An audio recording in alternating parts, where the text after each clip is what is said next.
السلام عليكم ورحمة الله وبركاته. الحمد لله والصلاة والسلام على رسول الله وبعد. يقول الله عز وجل: يرفع الله الذين آمنوا منكم والذين أوتوا العلم درجات.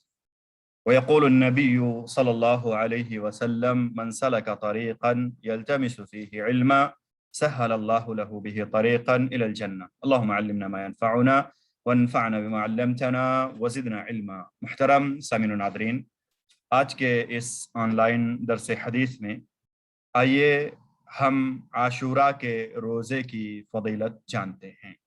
احباب گرامی، عاشورہ کا معنی ہے محرم کی 10ویں تاریخ۔ میرے بھائیوں، اس دن کا روزہ رکھنا مستحب ہے۔ اس دن کا روزہ اس لیے رکھا جاتا ہے کیونکہ اللہ رب العالمین نے موسیٰ علیہ السلام کو فرعون اور اس کی قوم سے نجات دیا تھا۔ آپ صلی اللہ علیہ وسلم نے اس روزے کو خود رکھا اور ہمیں بھی آپ صلی اللہ علیہ وسلم نے اس کا حکم دیا ہے۔ میرے بھائیوں، اللہ رب العالمین کا فضل و کرم ہے، اللہ رب العالمین کی رحمت ہمارے اوپر ہے کہ اگر ہم اس ایک دن کا روزہ رکھتے ہیں تو گزشتہ ایک سال کے گناہ معاف ہو جائیں گے۔ میرے بھائیوں، 2-3 حدیثیں ہمارے سامنے اس موضوع سے متعلق ہیں جن میں عاشورہ کے روزے کی اہمیت کا بیان ہے، کیوں یہ روزہ ہم رکھتے ہیں اور اس کی کیا فضیلت ہے۔ آئیے ہم ان تینوں حدیثوں کو، بلکہ 4 حدیثیں ہمارے سامنے ہیں، ان کو دیکھتے ہیں اور جانتے ہیں کہ اس دن کے روزے کی کیا فضیلت ہے۔ پہلی حدیث مسلم شریف کی روایت ہے۔ حضرت ابو ہریرہ رضی اللہ تعالیٰ عنہ راوی ہے، کہتے ہیں کہ اللہ کے رسول صلی اللہ علیہ وسلم نے ارشاد فرمایا: افضل الصیام بعد رمضان شہر اللہ المحرم، کہ اللہ رب العالمین کا جو مہینہ ہے محرم، اس کا روزہ رمضان کے بعد سب سے افضل ہے۔ وافضل الصلاة بعد الفریضۃ صلاۃ اللیل، اور فرض نمازوں کے بعد سب سے بہترین نماز رات کی نماز ہے۔ میرے بھائیوں، ایک اور حدیث آئیے ہم دیکھتے ہیں جس کے اندر اس دن کا روزہ ہم کیوں رکھتے ہیں اس حکمت کا بیان ہے۔ ابن عباس رضی اللہ عنہما راوی ہیں، متفق علیہ روایت ہے، کہتے ہیں کہ اللہ کے رسول صلی اللہ علیہ وسلم جب مدینہ تشریف لائے تو آپ نے وہاں کے یہودیوں کو روزہ رکھتے ہوئے دیکھا۔ آپ صلی اللہ علیہ وسلم نے دیکھا کہ مدینہ کے یہودی عاشورہ کے دن کا یعنی 10ویں محرم کا روزہ رکھتے ہیں، تو اللہ کے رسول صلی اللہ علیہ وسلم نے ان سے پوچھا کہ یہ کون سا دن ہے جس میں تم روزہ رکھتے ہو؟ تو انہوں نے کہا کہ یہ بہت ہی عظیم دن ہے، اس دن اللہ رب العالمین نے موسیٰ علیہ السلام اور ان کی قوم کو فرعون اور اس کے قوم کو غرق کر کے ان کے شر سے اور ظلم سے نجات دیا تھا۔ تو موسیٰ علیہ السلام نے اس دن شکرانے کے طور پر روزہ رکھا تھا، تو ہم بھی روزہ رکھتے ہیں۔ تو اللہ کے رسول صلی اللہ علیہ وسلم نے فرمایا کہ ہم تمہارے بنسبت موسیٰ علیہ السلام کے زیادہ قریب ہیں، ہم موسیٰ علیہ السلام کے زیادہ حقدار ہیں تمہاری بنسبت۔ تو اللہ کے رسول صلی اللہ علیہ وسلم نے اس وقت اس دن کا روزہ رکھا اور لوگوں کو بھی حکم دیا کہ وہ بھی اس دن کا روزہ رکھیں۔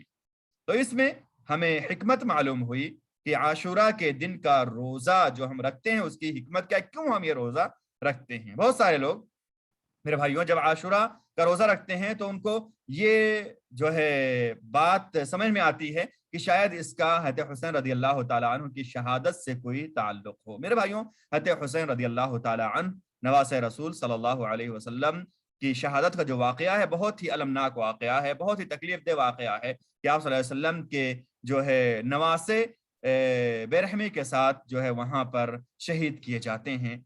اللہ رب العالمین کی لعنت ان لوگوں پر جنہوں نے ان کو شہید کیا، جو بھی ان کی شہادت سے راضی ہے، یعنی ان کے قتل کیے جانے سے جو بھی راضی ہے ان پر اللہ رب العالمین کی لعنت ہو۔ جنہوں نے قتل کیا اللہ رب العالمین کی لعنت، جنہوں نے شرکت کی قتل کرنے میں ان پر اللہ رب العالمین کی لعنت ہو۔ لیکن میرے بھائیوں، اس دن کے روزے کا یا اس دن یا اس مہینے ماہ محرم کی فضیلت کا کوئی ان کے جو ہے میرے بھائیوں شہادت سے کوئی تعلق نہیں ہے، کیونکہ یہ اسلام جو ہے بہت پہلے مکمل ہو چکا تھا اور 50-53 سال کے بعد جو ہے واقعہ پیش آیا تھا۔ اس واقعے کی المناکی کو ہم سمجھتے ہیں مگر اس کا اسلام سے کوئی تعلق نہیں ہے۔ اور بہت سارے لوگ جو اس مہینے کو منحوس سمجھتے ہیں، میرے بھائیوں یہ مہینہ منحوس نہیں ہے، عام مہینوں کی طرح ایک مہینہ یہ بھی ہے۔ تو جو غلط عقائد اور نظریات ہمارے سماجی معاشرے میں ہیں ان سے ہمیں دور رہنا چاہیے، اور ان کو ہمیں لوگوں سے نکالنے کے اور انہیں دور کرنے کی ہمیں کوشش کرنی چاہیے۔ میرے بھائیوں، تو ہم نے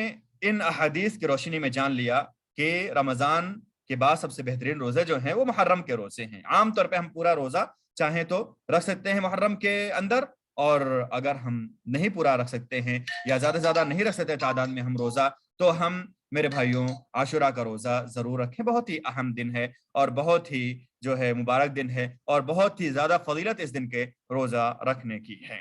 میرے بھائیوں، ایک اور حدیث آئیے ہم دیکھتے ہیں۔ نبی پاک صلی اللہ علیہ وسلم نے فرمایا، مسلم شریف کی روایت ہے، ابو قتادہ رضی اللہ عنہ حدیث ہے کہ اللہ کے رسول صلی اللہ علیہ وسلم سے جب سوال کیا گیا یوم عاشورہ کے روزے کے بارے میں، تو آپ صلی اللہ علیہ وسلم نے کہا کہ اس دن کا روزہ رکھنے سے گزشتہ ایک سال کے گناہ جو ہے معاف ہو جاتے ہیں۔ یہ ایک دن کا روزہ رکھنا گزشتہ ایک سال کے گناہوں کے لیے کفارہ ہو جاتا ہے۔ ایک اور روایت حضرت ابن عباس رضی اللہ عنہما سے کہتے ہیں کہ اللہ کے رسول صلی اللہ علیہ وسلم، مسلم شریف کی روایت ہے کہ اگر میں آئندہ سال باقی رہا، آئندہ سال میں اگر زندہ رہا، باحیات رہا، تو میں 9ویں کا بھی روزہ رکھوں گا۔ اس حدیث سے یہ بات ہمیں معلوم ہوتی ہے میرے بھائیوں کہ ہمیں 10 کے ساتھ 9ویں کا بھی روزہ رکھ لینا چاہیے۔ علماء کرام نے اس کے بہت سے مراتب بیان کیے ہیں، 9 10 11 9 10، اسی طرح سے صرف 10 یا جو ہے 10 11، یہ بہت سے مراتب ہیں۔ لیکن میرے بھائیوں اگر ہم روزہ رکھ سکتے ہیں اس مہینے کے اندر کثرت سے، تو پورے جو ہے مہینے کا جو ہے اگر ہم کثرت سے چاہیں تو کثرت سے روزہ رکھیں، اور اگر ہم نہیں رکھ سکتے تو کم سے کم 3 دن کا روزہ رکھیں۔ یہ تو عام فضیلت کی جو حدیث ہے روزے کے تعلق سے اس میں بھی داخل ہے، اور محرم کا جو مہینہ ہے اس کے اندر بھی روزے کے فضیلت اس میں بھی داخل ہے۔ اس طرح سے ہر مہینے 3 دن کا روزہ جو نبی پاک صلی اللہ علیہ وسلم جس پر ابھارا ہے وہ بھی اس سے ہو جائے گا، اور یہ جو 3 جو عاشورہ کا روزہ رکھنے کی جو فضیلت ہے وہ بھی ہمیں حاصل ہو جائے گا۔ تو ہمیں کثرت سے روزہ رکھنا چاہیے، اور چاہیں تو ہم 9 10 11 سب کو رکھ لیں، یا چاہیں تو ہم 9 10 رکھ لیں، یا 10 11 بھی ہم رکھ لیں تاکہ یہودیوں کو مخالفت ہو سکے۔ اور اگر ہم میرے بھائیوں نہیں رکھ سکتے ہیں 10 کے علاوہ کوئی اور روزہ، تو ہم 10 کا روزہ بھی رکھیں، اس سے بھی ہمیں ثواب ملے گا، اس سے بھی ہم جو ہے مستفید ہوں گے، اور جو ایک سال کے گناہوں کا کفارہ ہے وہ اس سے بھی ہمیں حاصل ہو جائے گا۔ لیکن ہم کوشش کریں کہ اس کے ساتھ ایک دو اور ملا لیں تاکہ یہودیوں کی مخالفت ہو سکے۔ یہودیوں کی مخالفت اگر ہم نہیں کر سکتے تو یہودیوں کی مخالفت کا ثواب ہمیں نہیں ملے گا، لیکن جو ایک سال کے گناہ کا کفارہ ہونا ہے وہ اس سے ہمیں مل جائے گا۔ اگر ہم ایک دن کا بھی روزہ رکھتے ہیں تو یہ نہ ہو کہ ہم ایک دن کا روزہ اگر رکھیں گے تو ہمیں کوئی فائدہ نہیں ہوگا، نہیں، ایسی بات نہیں ہے، ہمیں فائدہ ضرور ہوگا۔ اللہ رب العالمین کا فضل بہت واسع ہے۔ تو یہ حدیثیں تھیں جن کو ہم نے جانا۔ ان کا خلاصہ یہ ہے کہ اس دن کا روزہ رکھنا، یعنی محرم کی 10ویں تاریخ کا روزہ رکھنا، یہ بہت ہی اہم روزہ ہے۔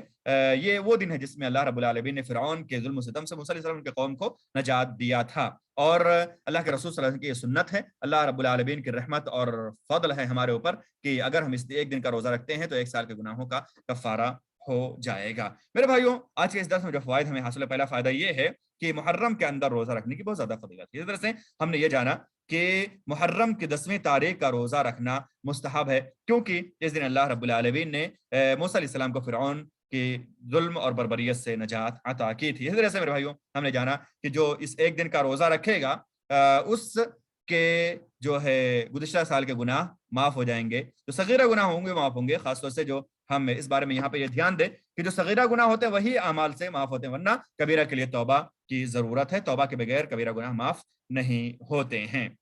اس طرح سے میرے بھائیوں جو فوائد آج ہم نے حاصل کیے ان میں سے ایک یہ ہے کہ ہمیں 9ویں محرم کا روزہ بھی رکھنا مستحب ہے ہمارے لیے، تاکہ ہم 10 کے ساتھ 9 کا روزہ رکھ کر کے یہودیوں کی مخالفت کر سکیں۔ یہ نبی پاک صلی اللہ علیہ وسلم کی سنت ہے۔ اللہ تعالیٰ سے ہمیں یہ دعا کرنی چاہیے کہ اللہ رب العالمین ہمیں توفیق دے کہ ہم نبی پاک صلی اللہ علیہ وسلم کی سنتوں پر عمل کریں، اور جو فضیلت والے ایام ہیں ان دنوں کے جو روزوں پر نبی پاک صلی اللہ علیہ وسلم ابھارا ہے ان کے اہتمام کے اللہ تعالیٰ ہمیں توفیق دے۔ اقول قولی ھذا واستغفر اللہ لی ولکم ولسائر المسلمین من کل ذنب فاستغفروہ انہ هو التواب الغفور۔ والسلام علیکم ورحمۃ اللہ وبرکاتہ۔ سبحانک اللہم وبحمدک اشہد ان لا الہ الا انت استغفرک واتوب الیک، وجزاکم